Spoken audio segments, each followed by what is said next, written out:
On the bitterly cold morning of April 15, 1912, the Coast Guard cutter Seneca plowed through the icy waters of the North Atlantic. The distress signal from the RMS Titanic had been received hours earlier, but by the time the Seneca arrived, the unsinkable ship had already vanished beneath the waves. Captain Robert Langford, a seasoned officer with years of experience in the harsh seas, stood on the bridge of the Seneca, his eyes scanning the horizon for any sign of life. The icy wind cut through his coat, but he barely noticed. His thoughts were with the passengers who had been aboard the Titanic, those who might still be clinging to life in the freezing water. "Prepare the boats," Langford ordered. The crew moved quickly, lowering lifeboats and scanning the debris-strewn sea for survivors. As the Seneca approached the scene, they were met with a harrowing sight. The once great ship was gone, leaving only fragments of wreckage and small clusters of lifeboats bobbing in the water. The sea was eerily silent, broken only by the faint cries of those still fighting to survive. Langford and his men began the grim task of pulling survivors from the water. The first boat they reached was packed with shivering women and children, their faces pale with shock. The crew carefully lifted them aboard, wrapping them in blankets and offering what little comfort they could.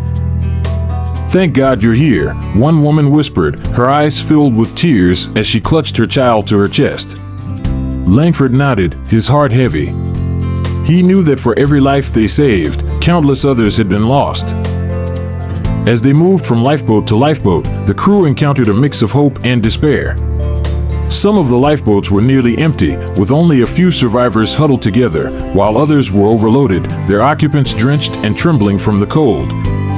The men worked tirelessly, knowing that time was of the essence. At one point, they found a lifeboat that had drifted far from the others.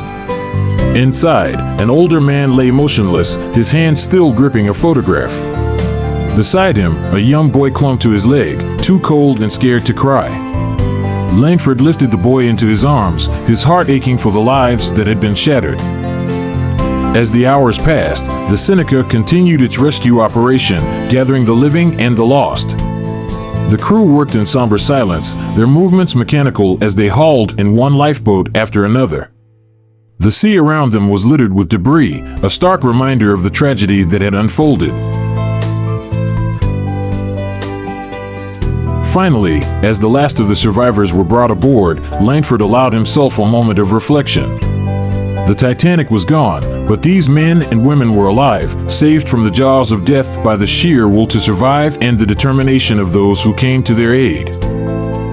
The Seneca turned back toward the mainland, its decks filled with the survivors of the greatest maritime disaster of their time.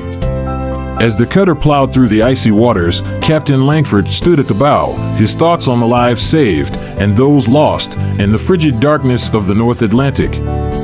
The rescue mission was over, but the memory of that night would stay with him and his crew forever. Thank you for watching. Please like, share, and subscribe to my YouTube channel.